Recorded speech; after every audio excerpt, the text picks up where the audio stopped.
The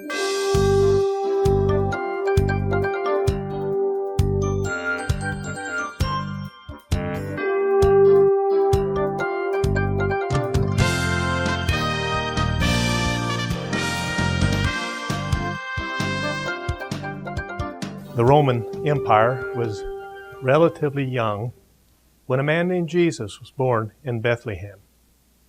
There are some who have questioned his historical reality. And so in this session we want to deal with the historical reality and the divinity of Jesus. Was there a real person known as Jesus of Nazareth? Are there any compelling proofs of his divinity? In 1961, there was an inscription found at Caesarea Maritima, which included Pontius Pilate's name.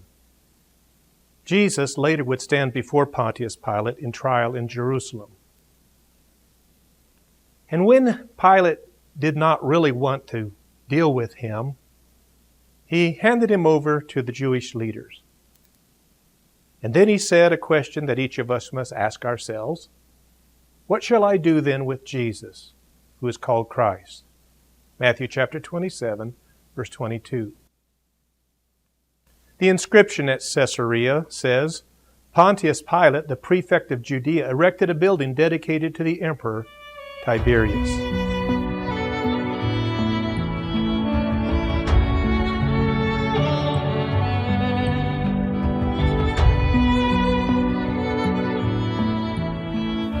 The original inscription is in the Israeli Museum in Jerusalem.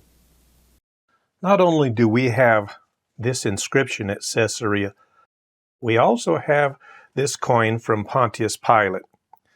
He was the procurator for Israel from 26 to 36 AD. Also, a ring has been found at Herodium. This is where Herod the Great is buried. And this ring was found recently, and it perhaps belonged to Pontius Pilate, or could have been one of his soldiers who wore this ring. You might recall, in the time between the Testaments, there were some major changes, and Daniel predicted the coming of Christianity and the kingdom of God. Chapter 2 and verse 44, in the time of those kings, the God of heaven will set up a kingdom that will never be destroyed, nor will it be left to another people. It will crush all these kingdoms and bring them to an end, but it will itself endure forever. In Matthew chapter 16, Peter speaks of this kingdom, also known as the church. Later in the book of Daniel, we also have a more detailed prophecy of what would come from these four kingdoms.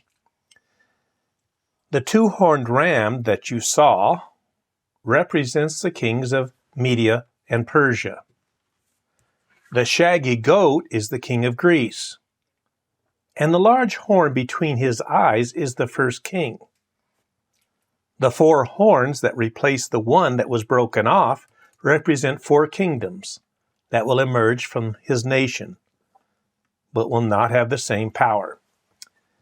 And so in Daniel, we have the prediction of these kingdoms rising and falling.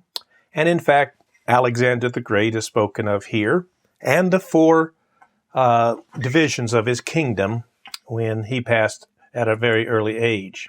And so some of the remains of this time period are depicted in the following slides. A bust of Alexander the Great from Egypt from the 1st century BC. And then a coin with Alexander the Great on it from 320 BC. And as I mentioned before, apparently the Greeks popularized the use of coins, and they would put rulers on their coins. And so it's a great help as we excavate various sites to find coins. We can then determine the approximate dates of those sites by the coins that are there.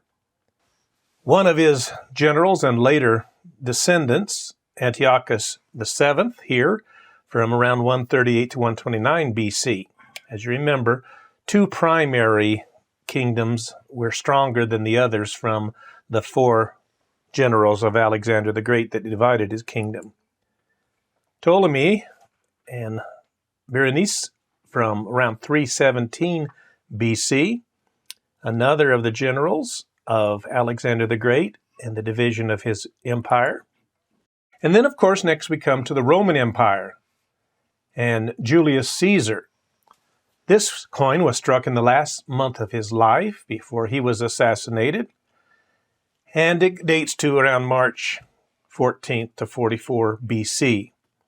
And on this coin, the inscription, Caesar, Dictator for Life. Well, his adopted son Octavian, also known as Augustus, became the emperor of Rome and ruled from 27 BC to 14 AD, so was the Roman emperor when Jesus was born. Then we next have those who served under the Romans, Herod the Great from 37 BC, and here's a coin of his. During Jesus' time, he was once asked to pay taxes, and this coin is from Tiberius, who was the adopted son of Augustus, the first emperor. This was minted around 16 AD, and probably is a coin like the one that Jesus would have looked at and would have been brought. Herod Agrippa I ruled from 37 to 44 AD, and this is a coin from his reign. You might recall in Acts chapter 12, Herod, who was wearing his royal robes, sat on his throne and delivered a public address to the people. This, by the way, was at Caesarea Maritima. And the people shouted, "This is the voice of a God, not of a man." Immediately, because Herod did not give praise to God, an angel of the Lord struck him down, and he was eaten by worms and died. Acts chapter 12. Interestingly, Josephus recalled this event as well in his book Antiquities. In 44 AD, at a celebration honoring Claudius Caesar, he's dressed in a dazzling silver robe. The people acclaimed him a god, and he does not deny it. He's seized with violent pains and dies 5 days later.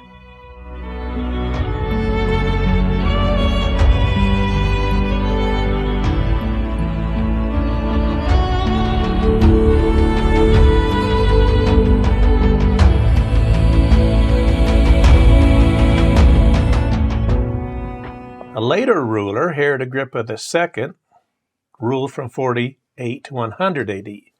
He's the son of Herod Agrippa I. This is the king that Paul defends himself in Caesarea, as both he and the Roman governor Festus were there. Paul probably spent a couple of years at Caesarea Maritima in prison before he went to Rome. But in his defense, Paul concludes that the Christ would suffer, and as the first to rise from the dead would proclaim light to his own people and to the Gentiles. Festus shouts, "You're out of your mind, Paul." But Paul replies, "I'm not insane, most excellent Festus. What I'm saying is true and reasonable. The king is familiar with these things, and I can speak freely to him. I'm convinced that none of this has escaped his notice, because it was not done in a corner." And here's a coin of Herod Agrippa II. The point of these coins are to show that these people are real, these events are real, and Paul challenged King Agrippa II with the truthfulness of the events that he was referring to. Now, if you want to read more about many of these events, you can read the works of Josephus. And also, if you want to read from a Roman point of view, Tacitus has a couple of books, and the one that I've quoted from several times is the Annals of Imperial Rome. Very interesting and very exhaustive. Also, later, the letters of the younger Pliny, writing to the Emperor Trajan. We have quoted from it, and we'll see more quotations in this presentation from his letters to the Emperor Trajan. Some of the books that I found very helpful for previous sessions on archaeology and the Old Testament and archaeology and the New Testament are these two volumes entitled Biblical Archaeology by David Graves. Another, a little more technical book is called Excavating the Bible, and you'll find it very interesting and helpful as well. On the topic of how we got the Bible and is our Bible reliable, which we dealt with in the second session, this book by Neil Lightfoot, How We Got the Bible, is very good. And a short book on the New Testament documents by F.F. Bruce. The New Testament documents, Are They Reliable? It's very helpful. And a little more technical, The Text of the New Testament by Bruce Metzger. But in this session, we want to look at some of the writings from both Josephus and Tacitus and the letters of the younger Pliny. You might recall we are looking at the topic of the historicity of Jesus. Did Jesus really live? I want to point out that the alternative would be that everything you've heard about Jesus, everything you've read about Jesus, would have been a fabrication or lie put together by a bunch of individuals or by Jesus himself somehow to delude the world from that point forward. I want to point out how unlikely this is. I think, first of all, none would have done this. And secondly, none could have. The reason none would have fabricated the gospel, the messianic expectations of the time of Jesus were quite different from his understanding and his teachings. The Jews really expected the Messiah, which means the Anointed One, to be a king and to overthrow the Romans and give them independence. For Jesus to come and claim to be a king in a different manner completely baffled and disappointed many of the people. Secondly, from the very start, the Christian movement was persecuted. Many of the Jews didn't accept Jesus as the Messiah, and they saw the thousands of people following Jesus, and so they did their best to stop the movement. They were losing their power and prestige. And so persecution began from the Jewish sector. But soon thereafter, the Romans also persecuted them. They didn't understand the Christian, and we'll see that in this session. And third, the morality of the movement. In other words, when we hear about the teachings of Jesus, to lie about who he was, or his disciples to lie about who he was, goes against the very basis of his teachings. Secondly, I think it's very obvious that none could have fabricated and passed off Christianity as a truthful movement. Because at the core of the Christian teaching was the resurrection of Jesus Christ. Some of the earliest writings, for example, 1 Corinthians chapter 15, and all the other writings actually, include references to the resurrection of Jesus. If the resurrection were not true, there were literally thousands of people in Jerusalem who could have found the body and produced it. Also, within the pages of the New Testament, many miracles are claimed as confirmation of who Jesus claimed to be, that these miracles showed he was the Son of God. The miracle defeating the 5,000, for example, there were at least 5,000 men. If there were women and children, you could have had perhaps 20,000 people who saw and were part of that miracle. So when this miracle was claimed to be true, there could have been thousands of people who could have denied it. They had been there and could have contradicted the claims. In fact, they didn't. The miracles then are strong testimony to the truthfulness of the identity of Jesus. Not only that, Jesus throughout his ministry claimed that he was a fulfillment of Scripture, the Messiah that had been predicted. The people of that time knew their Bible, and if Jesus was lying or making up these claims, they surely could have easily exposed his false teaching. There are several converging and convincing evidential sources that prove beyond reasonable doubt that Jesus was in fact a real person of history. First of all, the early date and widespread circulation of the New Testament documents is proof that he did live. If any of the events or stories in these Gospels were untrue, it could be easily debunked very early, since these documents were widely circulated and widely read. They could have been falsified quite easily. Secondly, accurate biblical and extra-biblical references to real people and places are a strong testimony to the truthfulness of the Gospel records. And third, the persecution of early Christians forced these people to make serious, rational decisions about what they were proposing and what they were giving their lives to. It indicated that some of the adversaries realized what Jesus and his disciples were claiming for him. There are, in fact, several non-Christian early witnesses to the reality of Jesus of Nazareth. A Roman historian, Tacitus, mentions the early Christians, as does Suetonius and Pliny.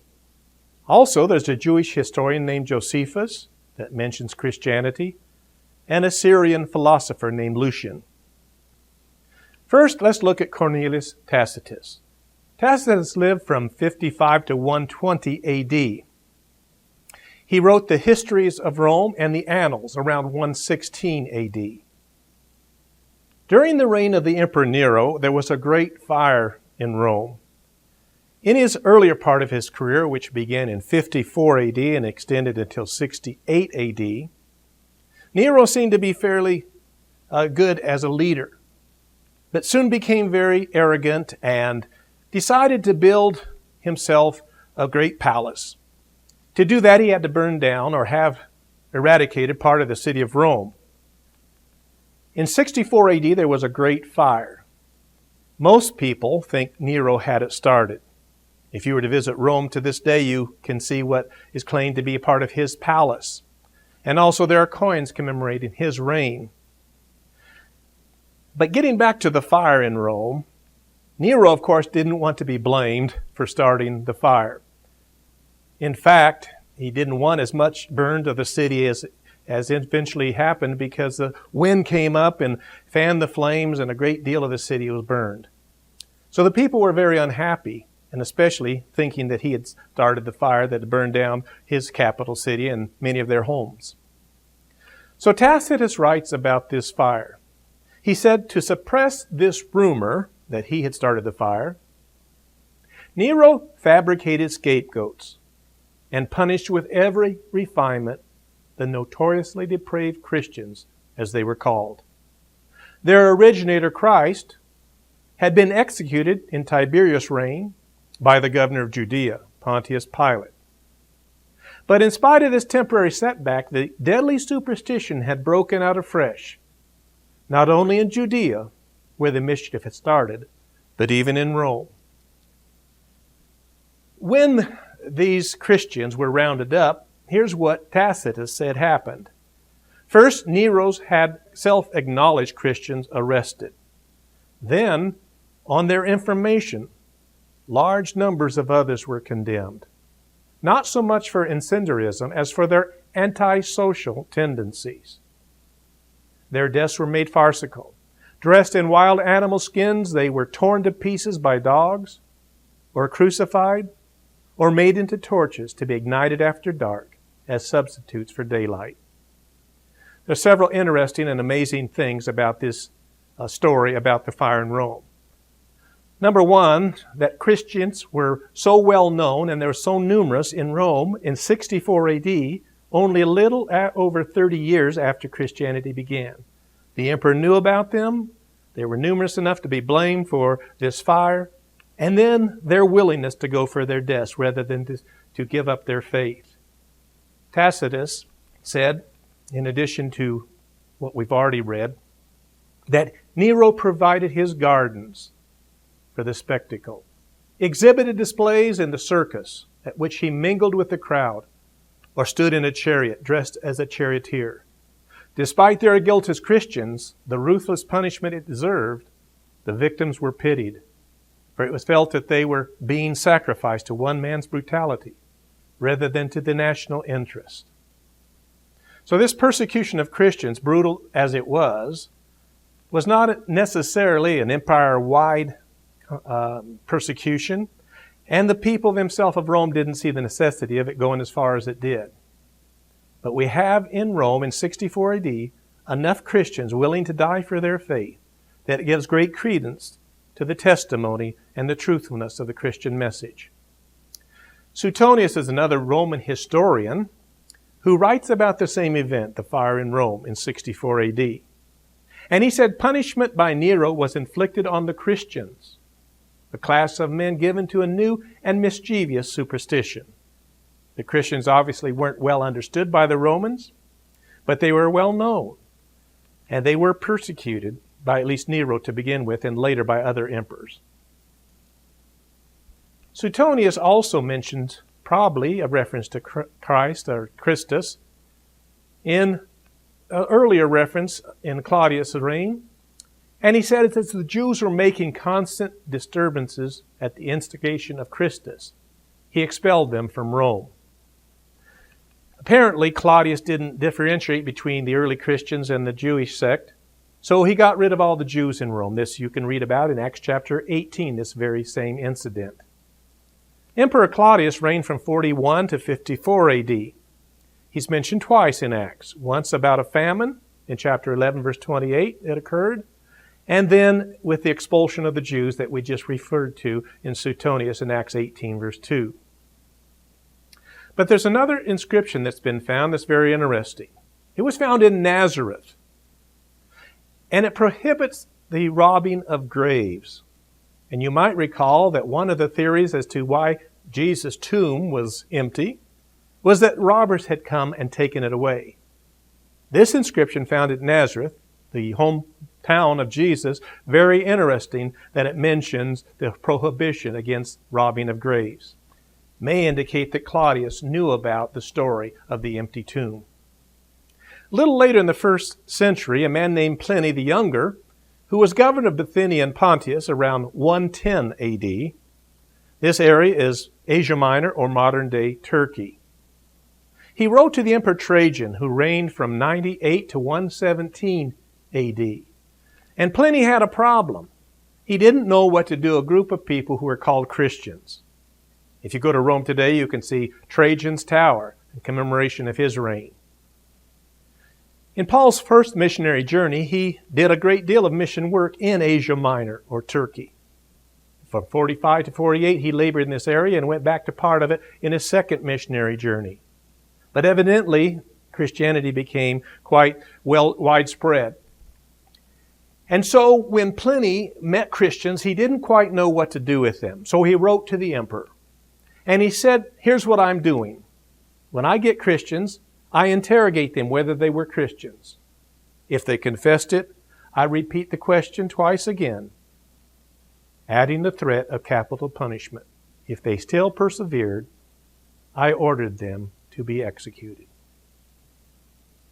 So again, in Asia Minor, or Turkey, very quickly within the first century, there were enough Christians that when Pliny found them, not knowing what to do with them, eventually he would kill them, only asking them 3 times if they were Christians. This certainly indicates the sincerity and the devoutness of these early Christian people. Pliny also said to Trajan, as regards to the widespread nature of Christianity, he said, persons of all ranks and ages and of both sexes are and will be involved in the prosecution. For this contagious superstition is not confined to the cities only, but is spread throughout the villages and rural districts. It seems possible, however, to check and cure it. Well, Pliny was certainly wrong. And this persecution made people who adhered to Christianity decide for sure if they truly believed the facts or the basis of their faith. And the persecution is strong testimony of the truthfulness of the content of Christianity. A Jewish historian named Josephus, who lived from 37 to 100 AD, is another evidence of the reality of Jesus of Nazareth. In 66 AD, he became a commander in Galilee, where Jesus had grown up, of a revolt against the Roman government. At a city named Jotapata, 40 of his comrades died in a suicide pact. He and another individual were the last ones left, and they decided that had gone far enough. And so they gave themselves up to the Romans. He endeared himself to the Roman emperor by predicting that General Vespasian would become emperor, which he did soon. And his son, Titus, destroyed Jerusalem in 70 A.D.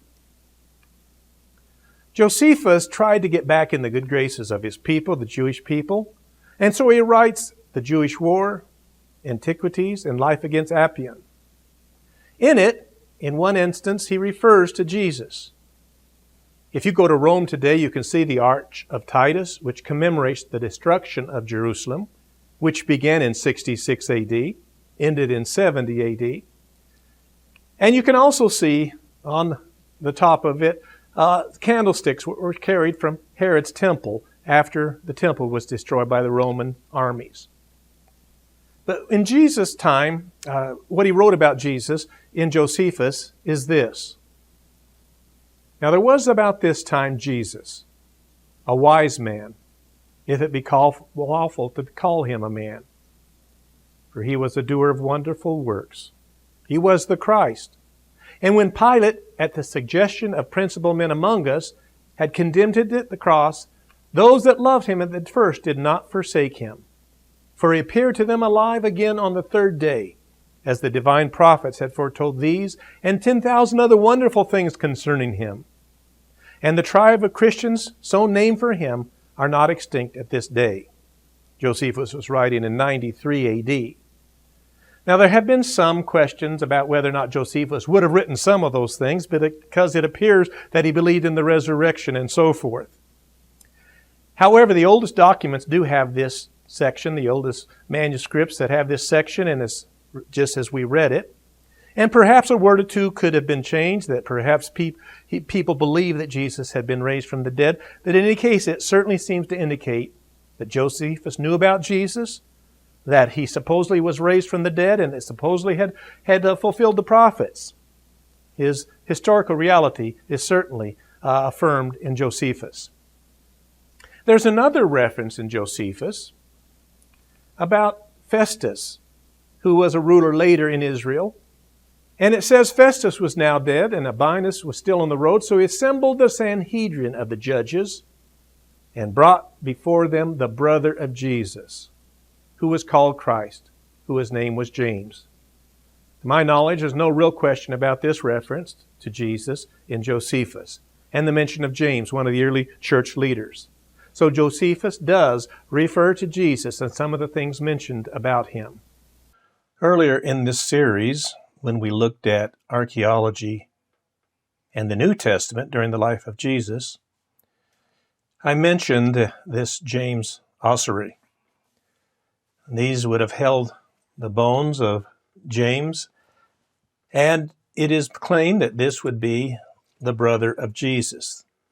This is somewhat debated, but in reading the inscription on the outside of this ossuary, it reads, James, son of Joseph, brother of Jesus. So as I mentioned, it's somewhat debated, but it's entirely possible that here we have the ossuary which contains the bones of Jesus' brother, whose name was James. There's another Syrian who in his book mentions Jesus in passing. He said the man who was crucified in Palestine, because he introduced this new cult into the world. Furthermore, their first lawgiver persuaded them that they were all brothers one of another, and they'd transgressed once for all by denying the Greek gods and worshiping that crucified sophist himself and living under his laws. So Lucian refers to Jesus, the one crucified in Palestine, and some of the things that caused them to leave the Greek gods. So as we deal with the historical reality and the divinity of Jesus, when you ask the question, was there a real person known as Jesus of Nazareth? The answer is yes. Tacitus, Suetonius, Pliny, Josephus, Lucian, they all mention him, converging evidence, in addition to the New Testament documents, compelling proof that Jesus was a real person of history.